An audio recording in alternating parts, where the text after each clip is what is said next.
KaraokeBooks. The Three Musketeers. Alexandre Dumas. Translated by William Robson. Chapter 42. The Anjou Wine.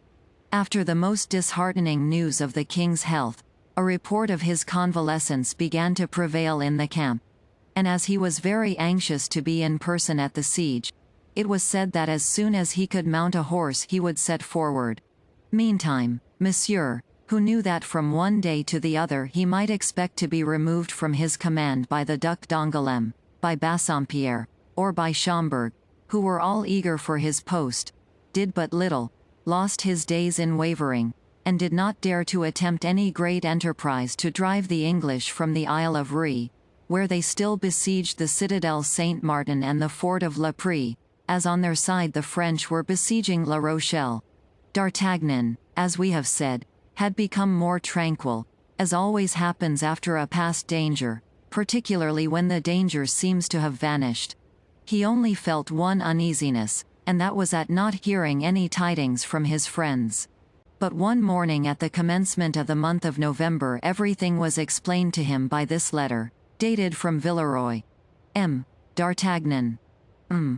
Athos, Porthos, and Aramis, after having had an entertainment at my house and enjoying themselves very much, created such a disturbance that the provost of the castle, a rigid man, has ordered them to be confined for some days, but I accomplish the order they have given me by forwarding to you a dozen bottles of my Anjou wine, with which they are much pleased. They are desirous that you should drink to their health in their favorite wine. I have done this, and am, Monsieur, with great respect, your very humble and obedient servant, Godot, purveyor of the Musketeers. That's all well, cried D'Artagnan. They think of me in their pleasures, as I thought of them in my troubles. Well, I will certainly drink to their health with all my heart, but I will not drink alone. And D'Artagnan went among those guardsmen with whom he had formed greater intimacy than with the others, to invite them to enjoy with him this present of delicious Anjou wine which had been sent him from Villeroy. One of the two guardsmen was engaged that evening, and another the next, so the meeting was fixed for the day after that. D'Artagnan, on his return, sent the 12 bottles of wine to the refreshment room of the guards, with strict orders that great care should be taken of it. And then, on the day appointed, as the dinner was fixed for midday, D'Artagnan sent Planchet at 9 in the morning to assist in preparing everything for the entertainment.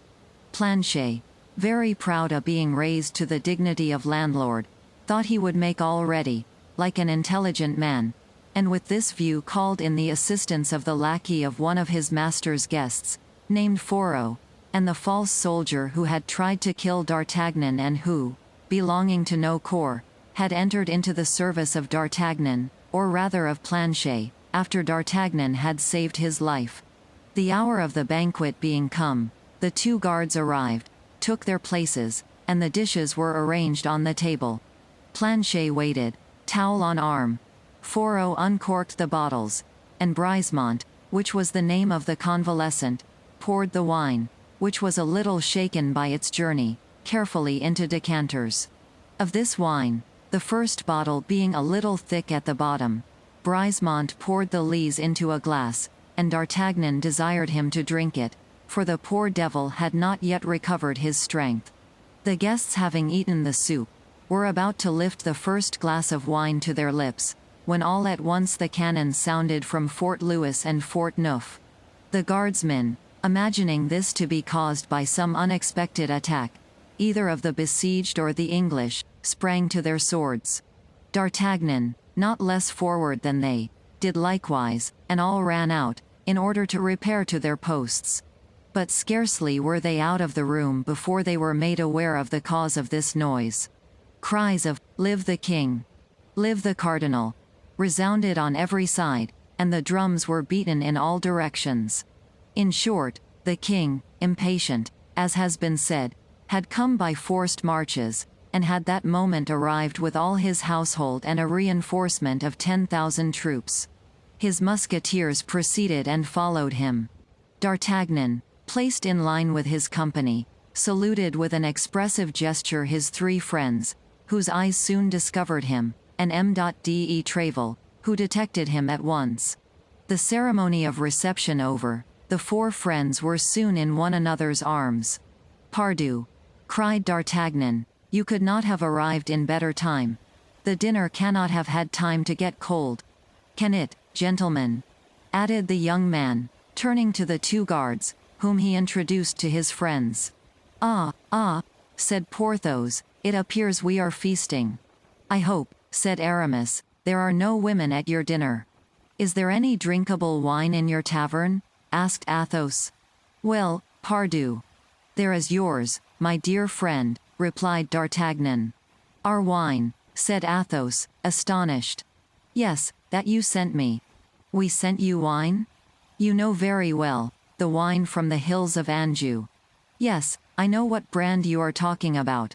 The wine you prefer. Well, in the absence of champagne and Chambertin, you must content yourselves with that. And so, connoisseurs in wine as we are, we have sent you some Anjou wine," said Porthos. "Not exactly, it is the wine that was sent by your order." "On our account?" said the 3 Musketeers.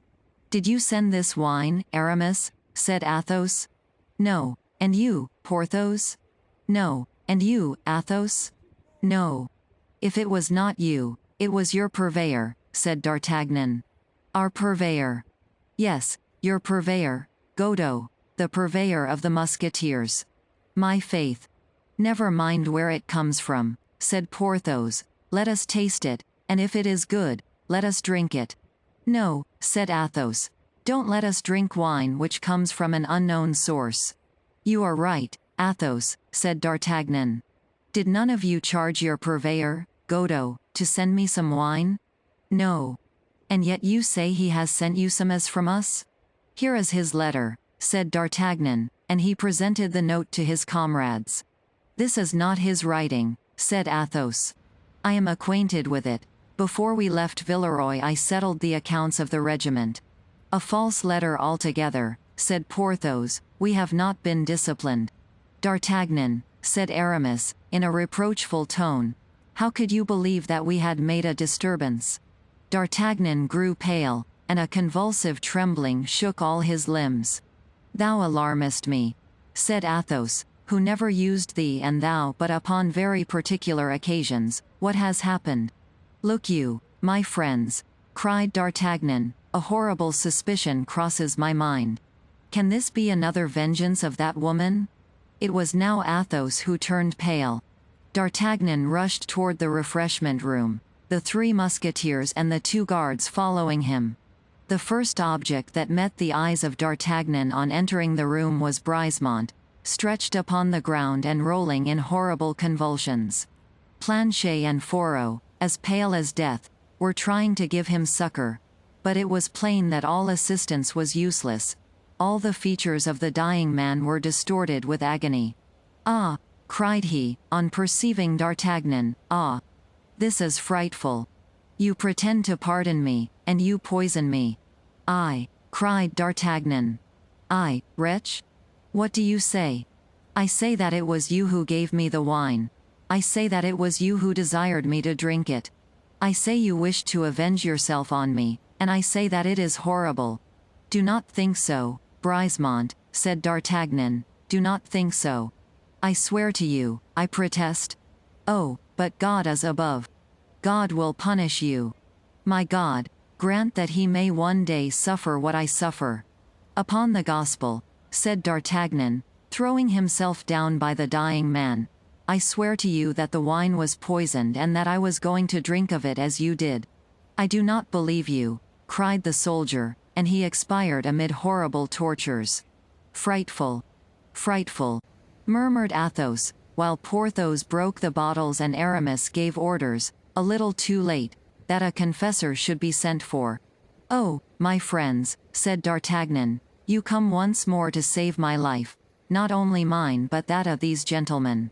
Gentlemen," continued he, addressing the guardsmen, "I request you will be silent with regard to this adventure. Great personages may have had a hand in what you have seen, and if talked about, the evil would only recoil upon us. Ah, monsieur, stammered Planchet, more dead than alive. Ah, monsieur, what an escape I have had. How, sirrah? You were going to drink my wine? To the health of the king, monsieur. I was going to drink a small glass of it if Foro had not told me I was called. Alas, said Foro, whose teeth chattered with terror, I wanted to get him out of the way that I might drink myself. Gentlemen, said D'Artagnan, addressing the guardsmen, you may easily comprehend that such a feast can only be very dull after what has taken place. So accept my excuses, and put off the party till another day, I beg of you. The two guardsmen courteously accepted D'Artagnan's excuses, and perceiving that the four friends desired to be alone, retired. When the young guardsman and the three musketeers were without witnesses, they looked at one another with an air which plainly expressed that each of them perceived the gravity of their situation. In the first place, said Athos, let us leave this chamber.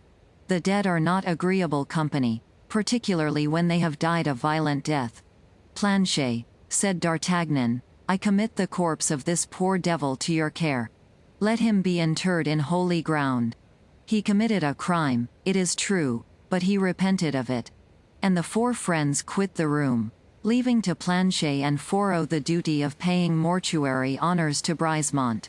The host gave them another chamber, and served them with fresh eggs and some water, which Athos went himself to draw at the fountain. In a few words, Porthos and Aramis were posted as to the situation. Well, said D'Artagnan to Athos, you see, my dear friend, that this is war to the death. Athos shook his head. Yes, yes, replied he, I perceive that plainly, but do you really believe it is she? I am sure of it. Nevertheless, I confess I still doubt. But the fleur-de-lis on her shoulder? She is some Englishwoman who has committed a crime in France, and has been branded in consequence. Athos, she is your wife, I tell you, repeated D'Artagnan. Only reflect how much the two descriptions resemble each other. Yes, but I should think the other must be dead, I hanged her so effectually. It was D'Artagnan who now shook his head in his turn. But in either case, what is to be done? Said the young man. The fact is, one cannot remain thus, with a sword hanging eternally over his head, said Athos. We must extricate ourselves from this position. But how? Listen. You must try to see her, and have an explanation with her. Say to her, peace or war. My word as a gentleman never to say anything of you, never to do anything against you. On your side, a solemn oath to remain neutral with respect to me. If not, I will apply to the Chancellor. I will apply to the King. I will apply to the hangman. I will move the courts against you. I will denounce you as branded. I will bring you to trial. And if you are acquitted, well, by the faith of a gentleman, I will kill you at the corner of some wall, as I would a mad dog. I like the means well enough, said D'Artagnan, but where and how to meet with her? Time, dear friend, time brings round opportunity. Opportunity is the martingale of man. The more we have ventured the more we gain, when we know how to wait. Yes, but to wait surrounded by assassins and poisoners. Bah, said Athos.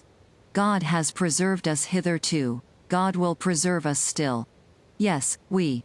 Besides, we are men, and everything considered, it is our lot to risk our lives. But she, asked he, in an undertone. What she? Asked Athos. Constance. Madame Bonacieux.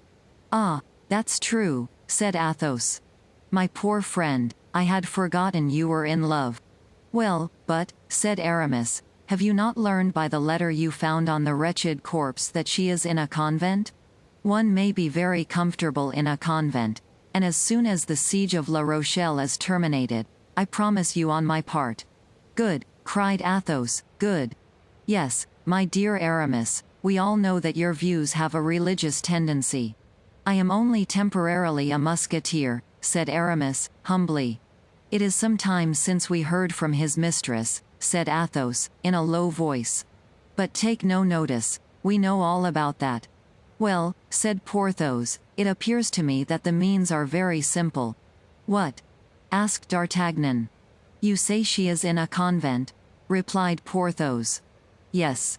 Very well. As soon as the siege is over, we'll carry her off from that convent. But we must first learn what convent she is in. That's true, said Porthos. But I think I have it, said Athos.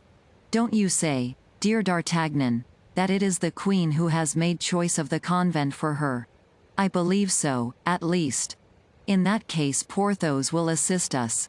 And how so, if you please? Why, by your marchioness, your duchess, your princess. She must have a long arm. Hush, said Porthos, placing a finger on his lips. I believe her to be a cardinalist. She must know nothing of the matter. Then, said Aramis, I take upon myself to obtain intelligence of her. You, Aramis? Cried the three friends. You. And how? By the Queen's almoner, to whom I am very intimately allied, said Aramis, coloring. And on this assurance, the four friends, who had finished their modest repast, separated, with the promise of meeting again that evening. D'Artagnan returned to less important affairs, and the three Musketeers repaired to the king's quarters, where they had to prepare their lodging. KaraokeBooks.